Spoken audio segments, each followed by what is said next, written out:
What is your favorite thing about estate sales? The great thing about estate sales, I enjoy finding deals just in general. So estate sales are the way to do that, but you're looking at dead people's stuff.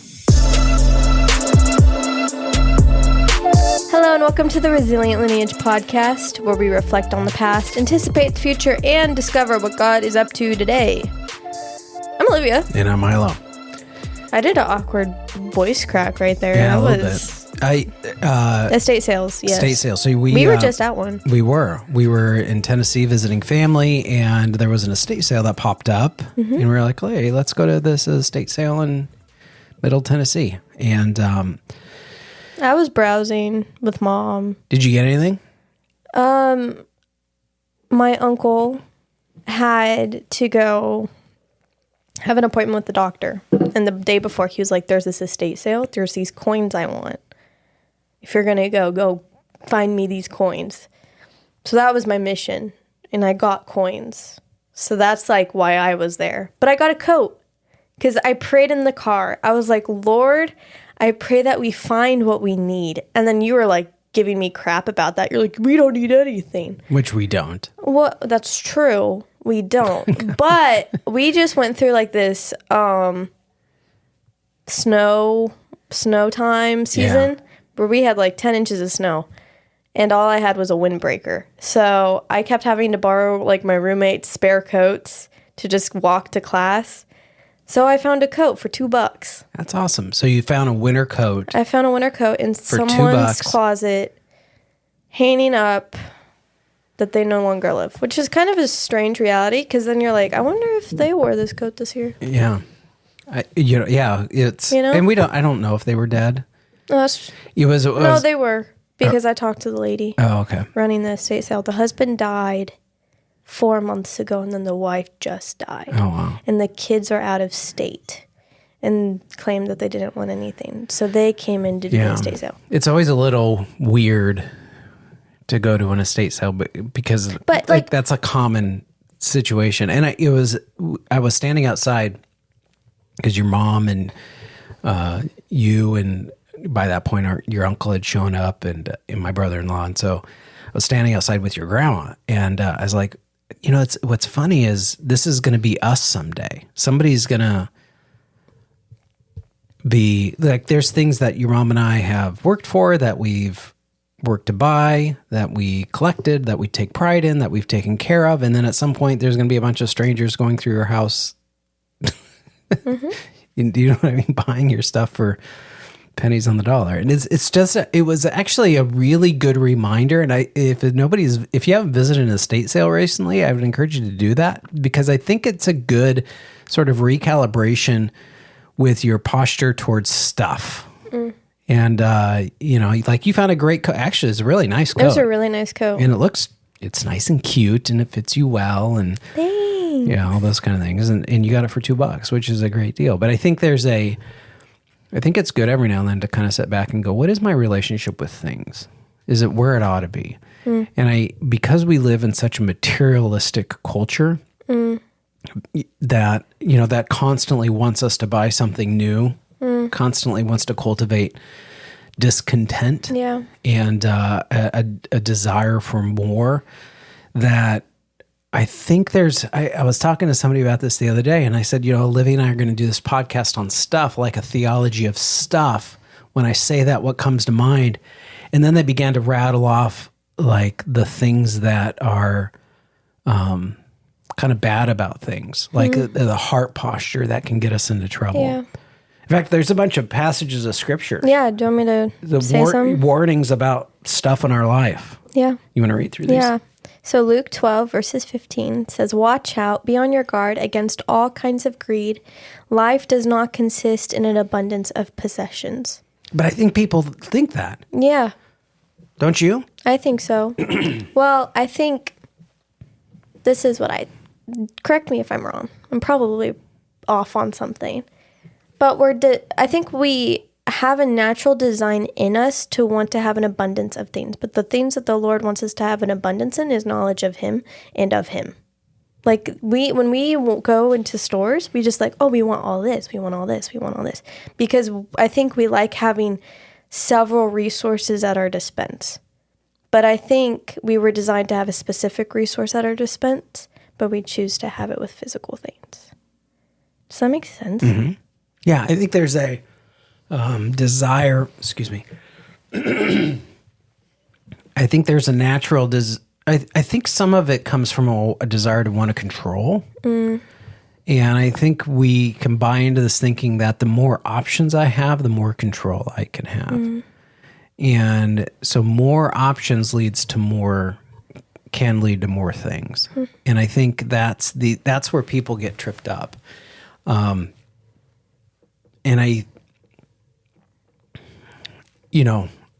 it takes some effort and some disciplined thinking to avoid that mentality, because that mentality is ubiquitous in American culture.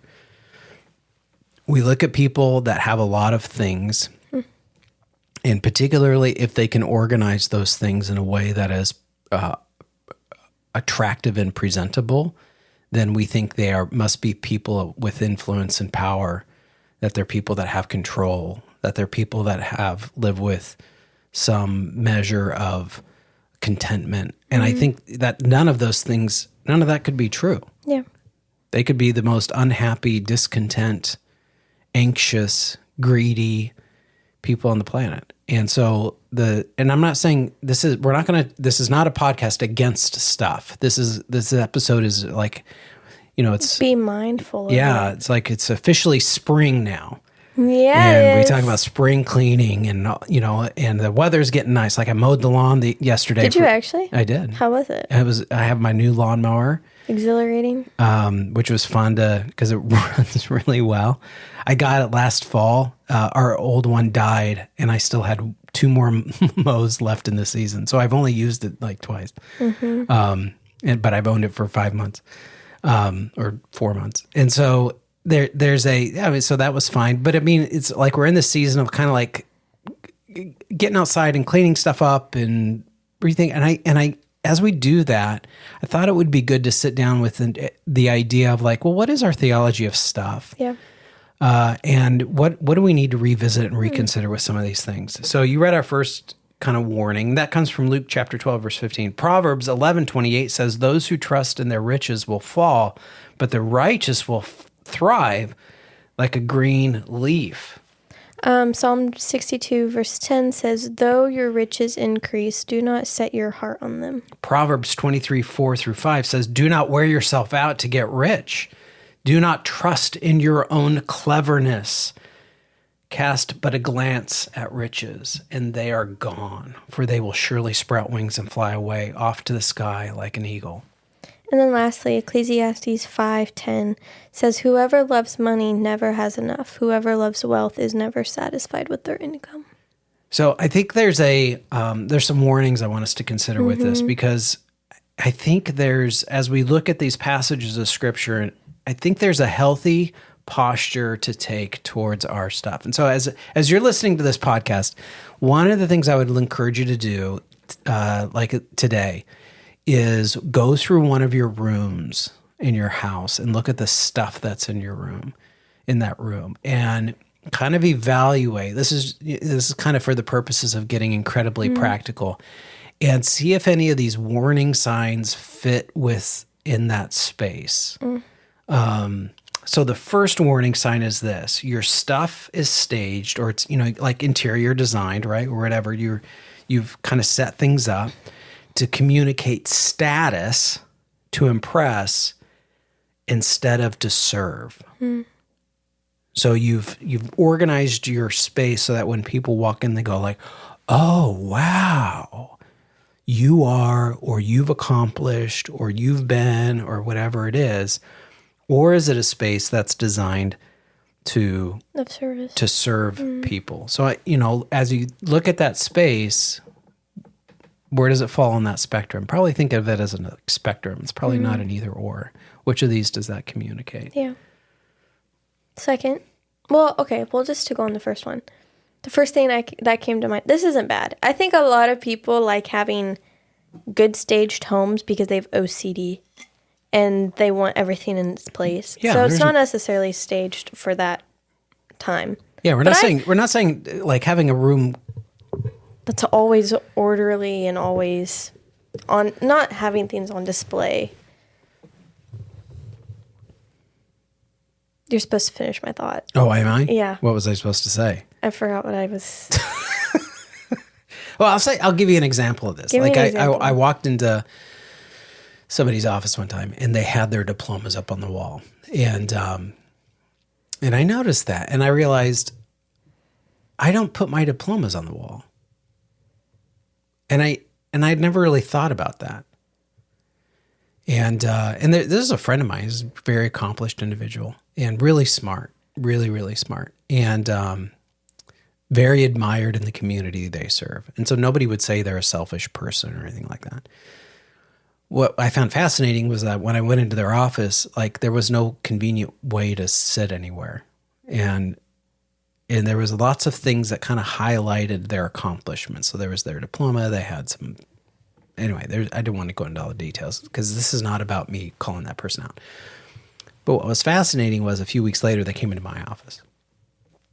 And they came in and they went, "Oh, how come you don't have your diplomas on the wall?" They brought it up. And I was like, I just don't think it's that big of a deal.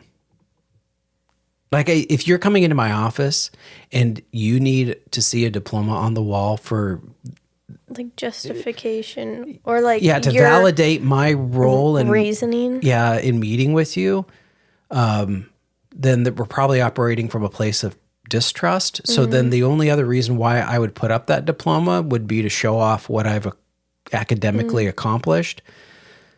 But what I did have was like 2 really comfortable chairs to sit in. If they wanted coffee, I could make coffee in that space. I had fresh water. I had like a little mini fridge that your mom always made sure was stocked with good things so that people could be, hosted well. And so like that was where I gave the attention. What I realized was because I focused making my office space a place to serve people, I didn't think of the other stuff. Yeah. Because I didn't know how that would be relevant. Yeah. So anyway, that's an example of that. 2. Another warning saying you neglect the people in your life to maintain the things in your life. We were just talking about that. Were we? With our last episode when we were talking about the ox in the stable. Oh, yeah. And it's not necessarily about maintaining the things in your life, but stewarding the things in your life. Yeah. And that will require some mess to be made that you kind of have to cope with. Yeah. And kind of like that's what it comes with, but that's what God wants you to do. So like you neglect the people in your life to maintain the things in your life. I don't like messes. I'm not a... You don't say? I don't think I'm like OCD or anything like that. But like things should be picked up and put in their proper order. And if we don't have if we don't know where that needs to go, then we need to create a home for that to go. And if we can't create a home in the house for that to go, then maybe its new home is the trash can and we'll wheel that out to the curb on Wednesdays. Guys, that was my relationship with my dad with all my Barbies. He's like, "So where's the bin?" And I'm like, "Here." And they're overflowing, the Barbies coming out of one hole in the bin. And he's like, "So let's go through that." And I was like, Did we? I don't remember this. Oh, I remember this. What did we do? No, I was like, "I'll find another place for it to go." Oh, okay. And you were like, "Oh, maybe that's not what we should do." Well, I mean... Let's not find another home. If your one home's already full. Yeah, let's go build bigger barns. Yeah. Wait, isn't there something about that in the Bible? Okay, we'll have to think about that. But I think there's so I can have a tendency to want to focus on keeping things neat and clean at the expense of relationships. Like that's a weakness I know I have. Yeah. And so I have to like think through stuff in a way that I can remember you early on, your mom and I, when we were in pastoral ministry, we were going to set out some nice things, but we were having people over that had little kids, and they were going to be coming over regularly. And this is before we had you guys. And we had this discussion about how, well, maybe we shouldn't be setting out nice things if we're afraid the kids are going to break them. Because if we set nice things out and we're afraid the kids will break them, then we won't invite families that have kids, which means then those people won't, we're prioritizing the thing over the people. Yeah. And I think that's everybody's got to figure that out. But like we have your mom and I, we feel as Curtis's, one of our responsibilities is to host people. Like we're supposed to open up our home. We just had some people over for dinner today. And have them kind of in our lives and share life with them and learn about them and have them, kind of, we share just kind of the things we're learning with one another. And if I'm worried about my stuff, then that's going to get in the way of those relationships. And I can even attest to like when my parents would have small groups and we would go to like this one person's house. I know a lot of small groups would be like, leave your kids at home and come to the house. And we can have like discussion and you can kind of be as late as you want. But the small groups that my parents went to, like they always had a babysitter upstairs. Like all the kids would go upstairs, have fun, go play with all of their toys. And there'd be one babysitter to watch all, 8 of us while all the parents were downstairs. And I think that was beautiful as a little kid. I know like parents can be like worried that, oh, what if my stuff gets ruined or... Because there might be one family that you always get worried that they're coming over, but... Sure, they're going to break toys, They might steal something. Which we've had that. And you're going to run into that, but I remember, like, as a kid, like, thinking one day when I, like, become a big kid, one day maybe I'll be the babysitter or I get to go be with the big adults. And I would, like, look off the railings at all of you guys. I'd be like, oh, like, one day I'll have that. And then my friend's like, you want to play hide and seek? I'm like, yeah. Yeah, that's an interesting, when particularly when you get families together, there's adults and kids, like I hadn't thought about that. Like there's things you're communicating to the kids about what sharing faith and life with one another looks like. How you discipline kids also, like kids listen to their parents and they think whatever their parents say is truth. So growing up, my parents still have this, still to this day, is always leave the place you came to better than how it was left to you. So I'd go into a small group upstairs. We get all the toys out. Toys are already out. I'm like, okay, guys, we got to put all this back. Or you would come up. This is what would happen. Or like if we were younger and going to someone's house, you would come up to come get us kids. And if it was like a mess, you're going to be like, oh, we're going to pick this up. Why don't you guys finish picking this up and then we'll go home. So then Andrew and I would just start picking. And then all the other kids saw this. So for a while at the Turco's house, we'd have the whole upstairs picked up every now and then. And we'd bring all the parents up. Like, look what we did. We so made proud the beds. Of yourself. Yeah. Okay, warning 3. Warning 3.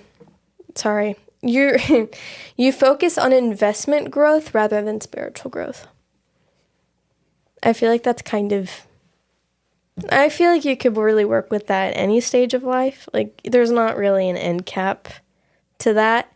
But I feel like it can be super tempting when you're a young adult and you're just now getting into the world and you have to start making money and you have real expenses and money's like fleeting. Like, why are eggs $6? And so I can kind of get caught up like, okay, I need to go pick up more hours. I need to go do this. I need to go do that. Instead of like, okay, God, what do I either need to do within what I'm already doing to better glorify you? Or how can you work within my means without me going, oh, I need to go make more.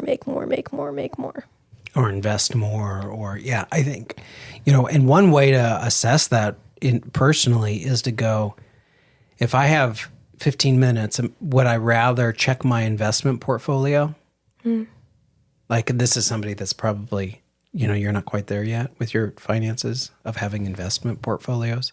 We'll cut that out. Well, I wasn't that there at your age. But there's like, you get to a point where that's what you're doing and you want to see that grow, and there's interest rates that you want to see, a certain return each year. Would you rather spend 15 minutes looking at that or 15 minutes in God's word?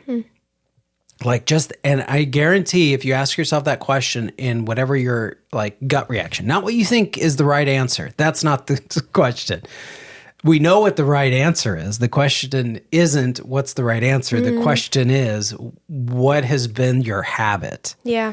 Has your habit been to spend more time thinking through how you're managing your money more so that you can experience financial growth more than managing your time for spiritual growth? Yeah.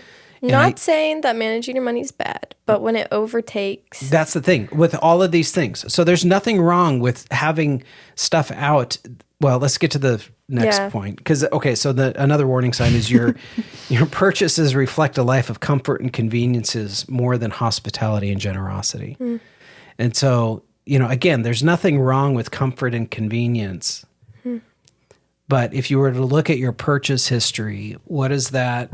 Is it skewing that direction, or does it skew towards hospitality and generosity? And I think, the way we structured our budget and the way we've been teaching you and your brother how to budget, because we've been doing that this year. Yes, we have. How's that going? I'm still in the green this month. Good job. Thanks. So we're trucking through. Yeah, I count down the days. Learning. Yeah. I count down the days. We have one more week left. So if I just don't spend money, I think I'm okay. Yeah, that's good. Yeah.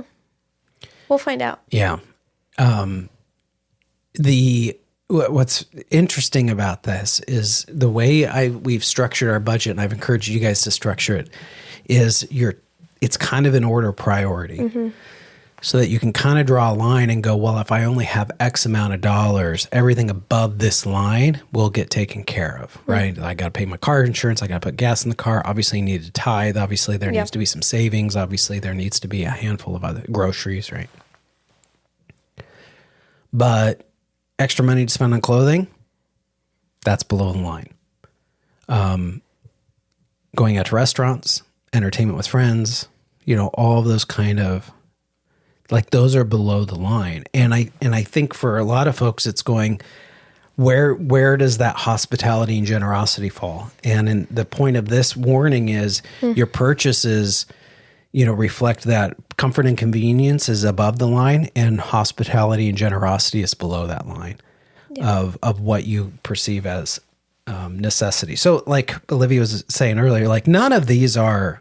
We're not saying there's anything wrong with comfort and convenience. We're not saying there's anything wrong with investment and growth. There's nothing wrong with, maintaining healthy boundaries with people. There's nothing wrong with, having things out that communicate your life story and the things that have been accomplished. Like that stuff is not in itself wrong.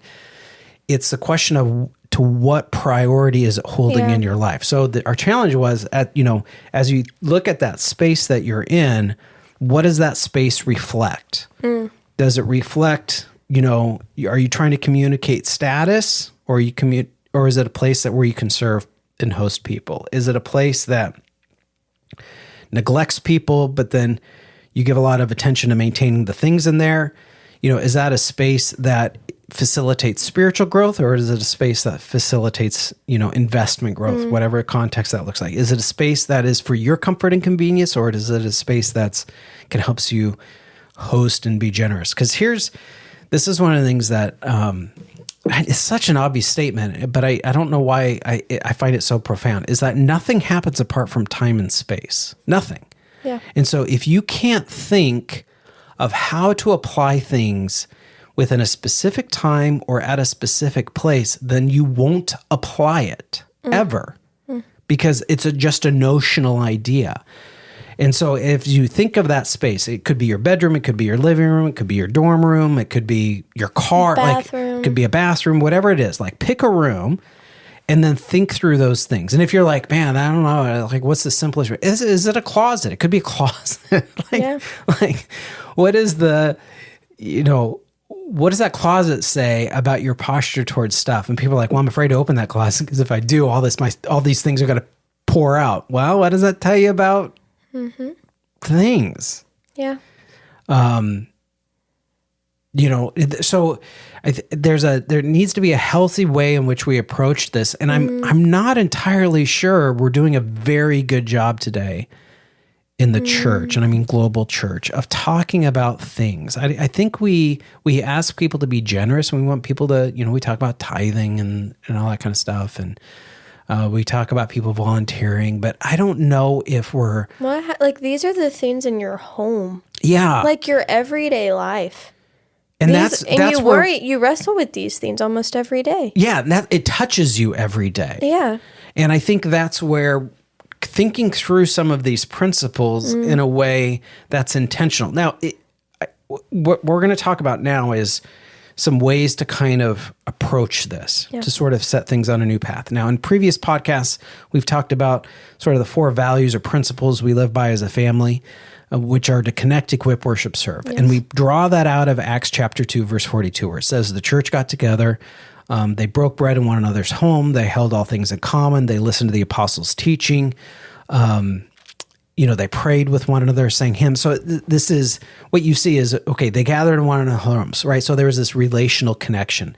They listened to the apostles' teaching, so they're growing and learning with one another. They worshiped, right? Because it says there was breaking of bread, which you could hear as just not... It's not just having a meal with one another. It's like they were taking communion with one another, right? They're worshiping, they're singing hymns.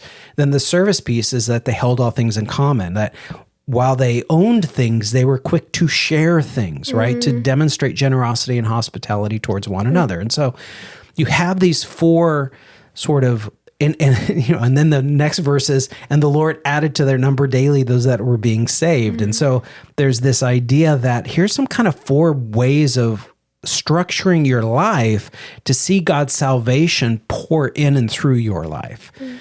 So connect, equip, worship, serve. How can we take those things and apply them to our relationship with stuff? Now, again, I'm not saying there's anything wrong with stuff. The Lord created this world. He's given people the creative imagination to think of things and design things. And he's given engineers the capacity to build machines that press things and stamp things and different types of materials. Like, I think all of that is really, really interesting and fascinating. The question becomes, how can all of these things be used in a way that doesn't distract us from a life that is just about more stuff, nicer stuff, fancier stuff? But it's really like the things in my life are orchestrated in a way that they help me achieve God's objectives with my life. So the first one, so we're going to walk through each. So these are based on like connect, equip, worship, serve. The first one. Connect, which is basically says, I can tell you how the things in my life facilitate healthy relationships. So we're actually record this podcast in your room, the room you stay in when you come to our house. Right. That's the way you framed it. The room I stay in when I come home. Guest room number 2. Yes. It's not your bedroom. I've said this before, but when we were moving into Regent, my dorm, I got the days mixed up. So we were going up there on a Monday, and I wasn't supposed to move until Tuesday, so we drove back home. And I was like, well, okay, like, let's just hang out. And you're like, no. We're going to, like, go through your room, and we're going to rearrange it, and we're going to move stuff. I'm like, what? Well, that was already on the list of things to do. Yeah, but I didn't think I was supposed to be there for that. I was like, oh, he'll just do this tomorrow. No. No. Okay, Time and space. So we're looking at your room. I'm looking around your room. Yes. What are the things I'm going to ask you, what are the things you see in here that have helped you or help you develop healthy relationships? You. Okay. The things. The things that have helped me have healthy relationships. Sometimes my books. How so? You know, some of them down there, like, read as a child, and, like, I read at school, and I'd take to the 4th grade, and my friends would read the same books. So it's like you have that in common with people. So when I look at certain books, I'm like, oh, I remember that conversation in the 4th grade. Like, I don't want to let that go because then I'll let go of the memory. That's why people hoard, which we could talk about hoarders. Another thing, like, you kind of just look at my bed frame. It wasn't bougie. It's not from Pottery Barn. You got it at a thrift store or a garage sale. We got your bed at a garage sale back in 2002. Yeah. Or something. So, like, we've never gotten another bed because that one works. And we paint the colors every now and then. Yeah, but how does that help you facilitate healthy relationships? Well, you know, when we have, like, guests over. Oh, okay. Yeah, like, yeah, that's true. They can like stay in the Andrew bed. and I, we usually get banished to, like, our game room, which isn't too bad because we get this, like, huge TV and games. Okay, but think of that the game room, right? Yeah. It was designed to facilitate relationships. Mm-hmm. Like, yeah. My point is this, like, okay, so think about that room that you have. Mm-hmm. What are the, like, how could that be resituated or reorganized to facilitate healthy relationships? Mm-hmm. You know, is there a chair in the corner that is always gets the laundry thrown in it? And so it just becomes a laundry stand. Well, that doesn't facilitate healthy relationships. Are there some things you need to get out of there? Because if somebody were to come over and be in that space with you, would they feel, you know, that the things here are more important than your friendship to them? Do you know what I mean? Yeah. Like, it's kind of looking at it through that lens. And again, I'm not encouraging anybody to throw anything away or take anything in the back and burn it. I'm not asking for any of that. I'm saying just kind of like look through that lens.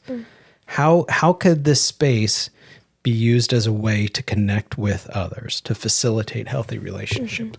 Okay, so the equip piece. Yeah. I can tell you how the things in my life are helping me physically, mentally, spiritually, and relationally grow. So we're in your room. We got all kinds of books here. We have lots of bookshelves in our house.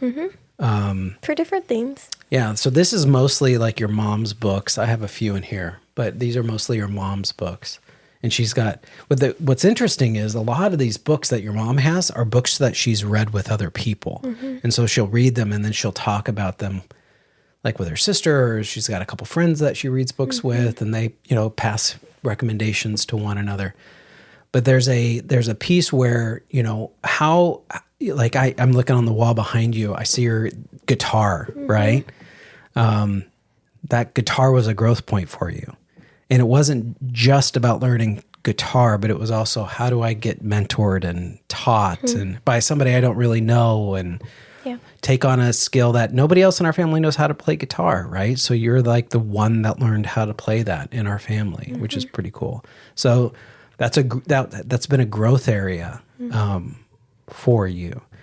And so, like, okay, how could this space, or what are the things in here? How are they helping me grow? And in those dynamics, physically, mentally, spiritually, and or relationally, you know, how does this facilitate that? And maybe there's some things in here like, that doesn't help me grow mentally. It actually discourages my mental growth. That doesn't help me grow physically. It actually kind of beckons me to be lazy. Yeah.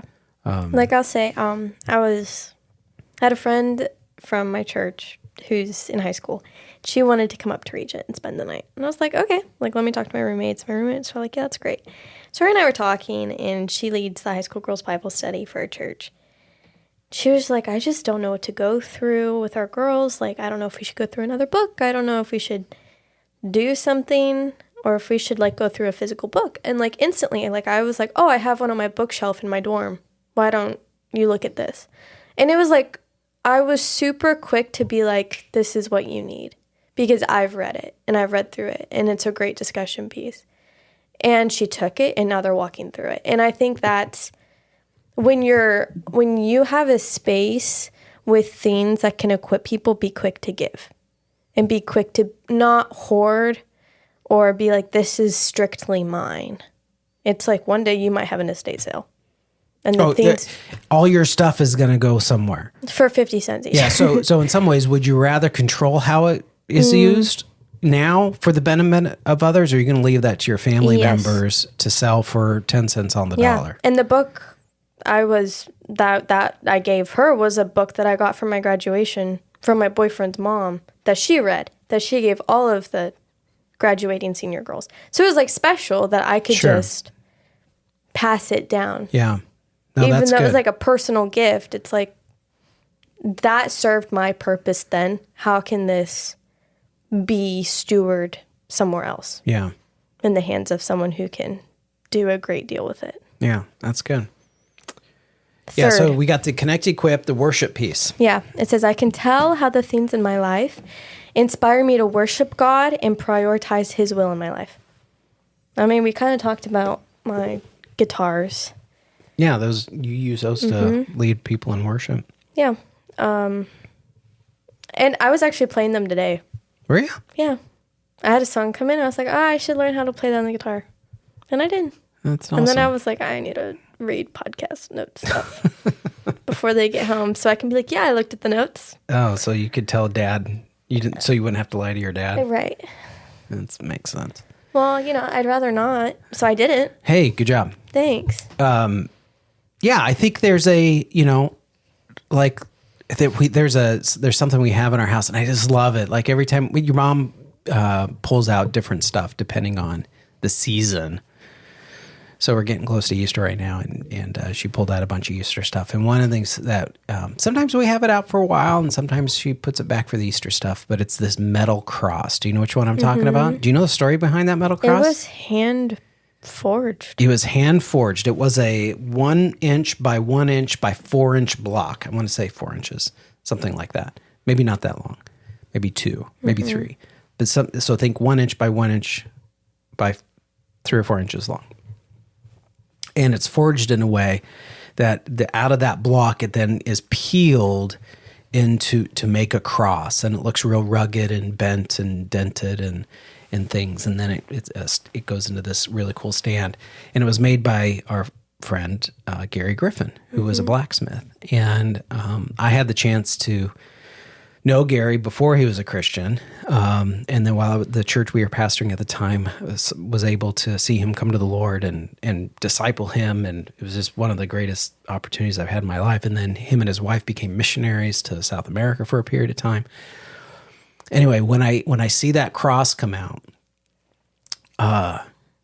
it just reminds me of like how good and diligent God is in pursuing souls. 'Cause like, that Gary made that. Yeah. And Gary wasn't always a Christian. Gary was in his 40s when he gave his life to Christ. And he had been diligently not interested in God for all of his life. And so to see the Lord pursued Gary to that end, and his wife Laura, who's a dear friend of ours, like she was faithful through all of these years because she came to church. She loved the Lord. She prayed and prayed and prayed and prayed, and to see those prayers come true, like it was just, so when I see that cross, some people may come in and go like, oh, cool, nice cross. Like, but when I see that, I'm like, man, yeah, we serve an awesome God. Like he's still active. He's still doing things in people's lives and leading them into unexpected places to do incredible things for his kingdom. Yeah. And so I think there's a piece in all of that where, like, when we look at the things in our lives, like, I'm not saying everything in your house has to be like a call to worship, but what are the things that do call us to worship? Or what are the things you've kept on for the longest? Like, you might have a lot of things, but next year you might not have them, and you might have new things. But, like, what are the things that you're intentionally keeping in your house? And are they reflecting a posture towards worship to God and honor to God and glory to God? Or, like, this one memory from high school? Yeah. You know what I mean? Yeah, and it's just which there's nothing wrong with remembering. Right. I think it becomes a question of remembering to what end, right? And I think there's a part of it. There's value in hanging on to something that helps you remember people in a phase of life, but like put words to it, like, or you just hang on to it because there's nothing wrong with sentiment. But how does it kind of fit into these criteria? I'm not saying these have to be the only criteria. In fact, let's look at the last one because then we'll kind of recap these things. Serve. It says, I can tell how the things in my life are improving the lives of others. Yeah. So yeah, I'll say it again. Like the things in your house or like the things that are at your disposal or we're talking about things specifically, but have a posture with them that you can be quick to give and be quick to be generous with. There's, I really love this image of the local church where in that Acts chapter 2, where it says they held all things in common. And I was in a conversation earlier this week where that passage was brought up and somebody said, that meant nobody owned anything. It's like, well, that's not what it means. Yeah. Not holding it in, it means you have it, but it's for the betterment of the community. I still maintain ownership, but it's not just for me. I remember we were neighbors with Dave and Melody Ambrose, Dave and his wife Melody. They now pastor a church up in Medina, Ohio, and at the time, were pastors at a church in Indiana, and we were too. So we were neighbors, but we were pastoring two different churches. And Dave and I spent quite a bit of time talking about this and what could it look like to hold all things in common? And we started kind of going down the road of, like, he had a wheelbarrow. I didn't have a wheelbarrow. But he didn't use his wheelbarrow all the time. So he was like, well, anytime you need a wheelbarrow, come get mine. Because the chances that I need his wheelbarrow when he needs his wheelbarrow are very limited. So, or you just kind of deconflict the calendars. And then we talked, I don't remember what I had that he needed, to be honest with you. I may have had something. I may have had some tools. I did have some tools, actually, that he didn't have. And it was like, well, you can use this stuff because I'm not going to use these things. So there's no point in you tying up your resources when I have those resources here. And I think there's the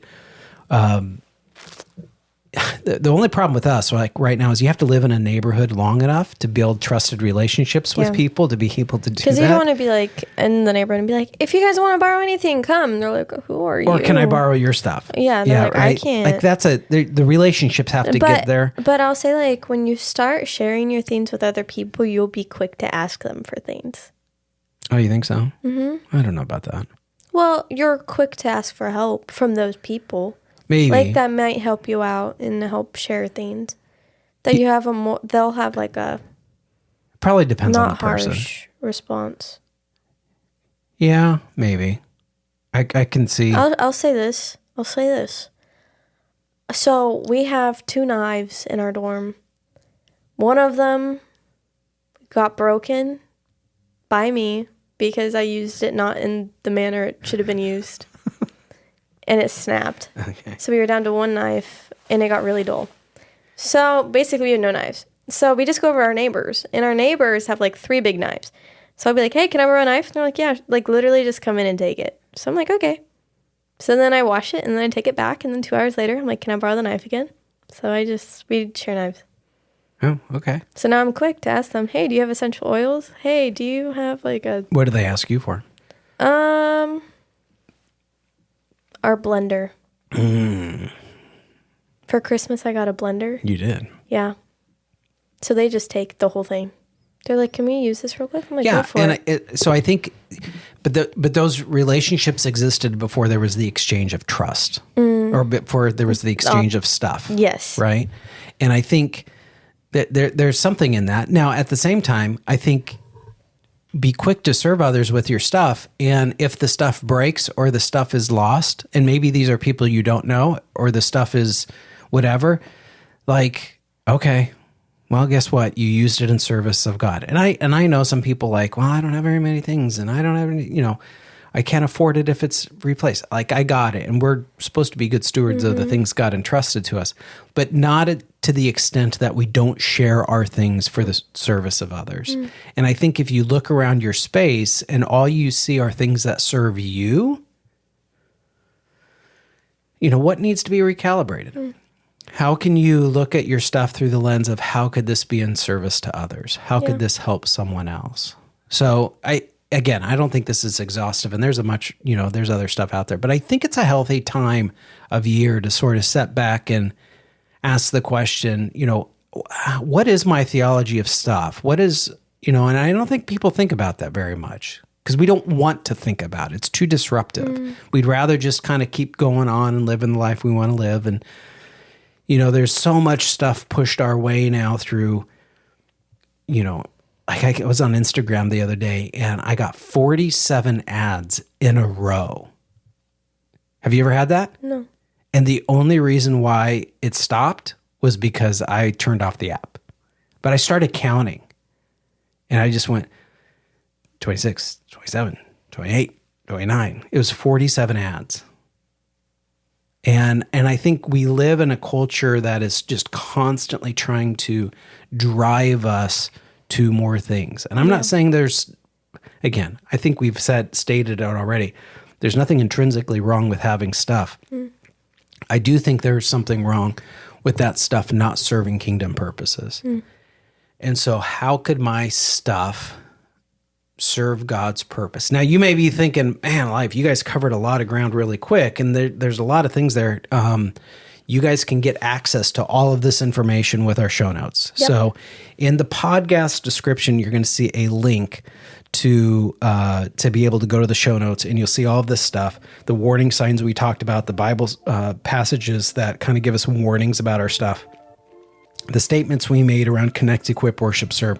I'd love for you to take this, share this information while you're on the website. Sign up for the newsletter. Yes. We love keeping our listeners in the loop with what's going on. And I want to keep you in the loop. Olivia wants to keep you in the loop. And it tells us that you guys are engaged. Yeah. And it gives us a chance to get a hold of you each week directly. Like, I don't have to wonder if you're going to see it in your Facebook feed or Instagram or other ways we may be connected with you. So by signing up for that newsletter, we're able to contact you directly and keep you up to date and informed with what's going on with the podcast.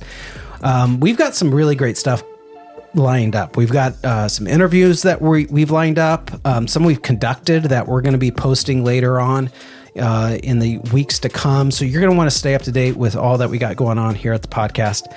You can share, rate, follow, review this podcast. By doing that, you're going to help us get traction, let others know what they can expect. You can follow me on X or Instagram or Facebook. Just type in Milo Curtis and I'll be popping up there and you can see my beautiful face.